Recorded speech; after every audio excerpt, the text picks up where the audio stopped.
Hello and welcome to the WTA Weekly Wrap Up. My name is Jess, and over here on the QualityShot YouTube channel, we talk about everything tennis, everything from the women's side of the game to the men's side of the game. So make sure you hit that like and subscribe button if you love tennis. I hope you've all had a good week. So we did have the WTA Finals finish up, and we saw Coco Gauff win her first WTA Finals title, and she's the youngest player to do it in 20 years. The last player to do it was Maria Sharapova back in 2004. But before we talk about the final and Coco's win, let's just break down the whole tournament and how it played out. So first, let's talk about day one. So the tournament started with Sabalenka beating Zhang in straight sets 6-3, 6-4. Heading into the finals, I think a lot of people had predicted Sabalenka taking out the title, so she definitely started off strong on the first day. Following that, we then saw Paolini manage to beat Rybakina in straight sets 7-6, 6-4. This was Rybakina's first match back in a little while. I mean, I know for me, I wasn't really expecting too much from her heading into the event, but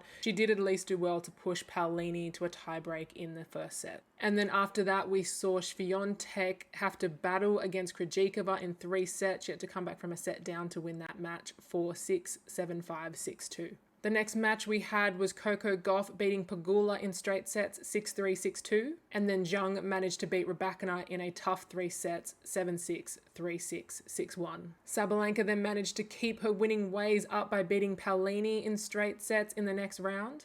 And then Krejcikova also managed to have a straight sets win over Pegula 6-3, 6-3. After this match, Pegula did withdraw from the WTA Finals, so that meant that Kasatkina came in to replace her spot. Following that, Coco Gauff managed to shock the tennis world a little bit by beating Swiatek for the second time in her career 6-3, 6-4. I mean, considering the head-to-head definitely favoured Swiatek, I don't think too many people thought Coco would necessarily win that match, but she's proved over the last month and a half that she's definitely improved, and taking out this match was definitely a turning point for her. And following that, Zhang managed to beat Paolini in straight sets 6-1, 6-1. We then saw another shock loss, which was Sabalenka, so she went down to Rybakina in 3 sets. I definitely felt like that match gave us a little bit of an insight what to expect for 2025. I think it's going to be really exciting once we see Rybakina playing again consistently. When you throw her in the mix with Swiatek and Sabalenka and Coco, I just think it's going to be really exciting. And then following that, Swiatek managed to beat Kasatkina 6-1, 6-love, who had come in to replace Pegula. And then to close out the group stages matches, we saw Krejcikova manage to beat Gauff 7-5, 6-4. So in the semi-finals, the match I was really looking forward to seeing and thought could have actually been the final, we saw Sabalenka lose to Coco. That was a straight sets win for Coco 7-6, 6-3. That there definitely felt like it solidified the turning point for Coco.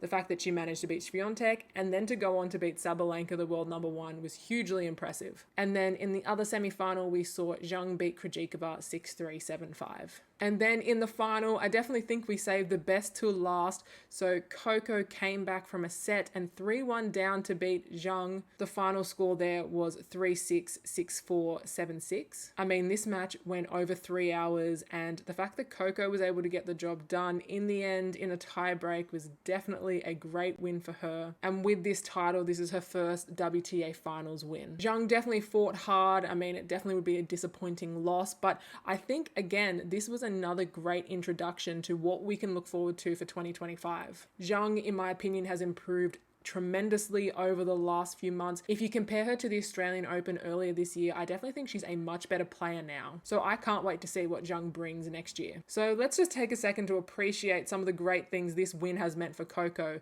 So she is now 8-0 in hard court finals. As mentioned earlier in the video, she's the youngest player to win the WTA Finals in 20 years since Maria Sharapova, the first American woman to win the WTA Finals since Serena Williams back in 2014, and she's now won the largest prize money in women's tennis history with a cool $4.8 million.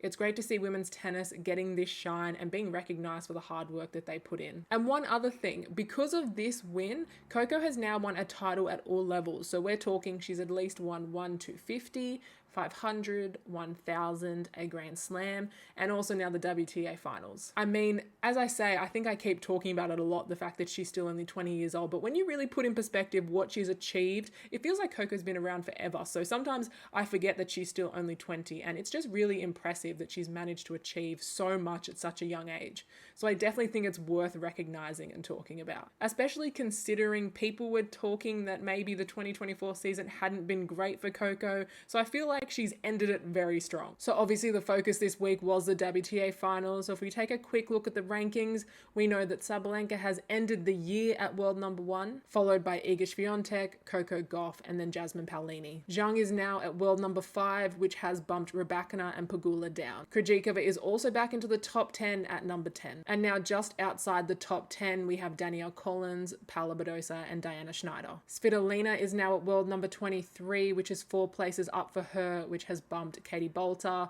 Frey, and Samsonova down. So there are a couple of 125 events going on for the women, but that means the 2024 season for the women is finished. We do have the Billie Jean King Cup, which we're going to talk about, but other than that, in terms of singles, we're finished for the year. It has been a huge year, and honestly, I'd love to hear in the comments if you've got a favorite moment or a particular match or win that you really remember and resonates with you. For me personally, my favorite moment is kind of the whole full circle moment with Sabalenka winning the Australian Open and then winning the US Open. It just felt great to see her take out 2 Grand Slams like this. And also, I love seeing Naomi come back. Although she lost to Swiatek at the French Open, the fact that she was able to nearly beat her was very impressive to me. And although after that we didn't necessarily see too much from her, but I mean, she was coming back from having a baby, so the fact she was even able to push a number of top players and have some good wins was a win in my book. So she's a player that I can't wait to see what happens in 2025, providing she's injury free and feeling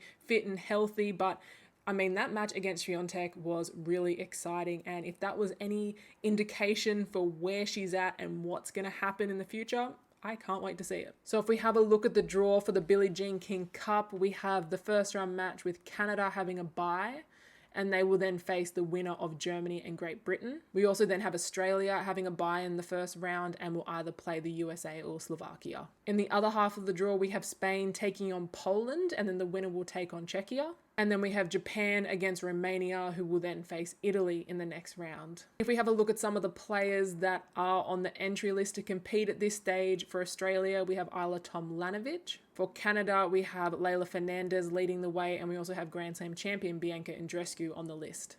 Only 5 minutes before I started filming this video, I did read that Karolina Muchova has pulled out of the Billie Jean King Cup, so she will be there just as a supporter, supporting Czechia, but will not be competing. So for Spain, it's led by Paula Badosa. For Great Britain, it includes Katie Bolter and Emma Raducanu. For Germany, they have Laura Sigemund. Team Italy, it does feature Paolini. And unfortunately for Team Japan, they did have Naomi Osaka initially in the list, however, she has pulled out. For Team Poland, they are led by Iga Swiatek, the world number 2. Team Romania includes Jacqueline Christian, and Slovakia has Rebecca Shremkova. So if we look at Team USA, they have a really strong team, which includes Danielle Collins, Peyton Stearns, Ashlyn Kruger, Taylor Townsend, and Carolyn Dolehide. This team did have Jess Pegula, however, she has withdrawn. I mean, if Pegula was in this list, it would be very tough for any team to beat the USA. I mean, it's still a really solid team, but without Pegula, it gives the other teams a little bit of a better chance of doing well. So the Billie Jean King Cup kicks off on the 13th of November, and it's held in Malaga, Spain. And look, that is everything I have for this week's video. Thank you so much for watching. I can't wait to see you in the next video. Don't forget to hit that like and subscribe button.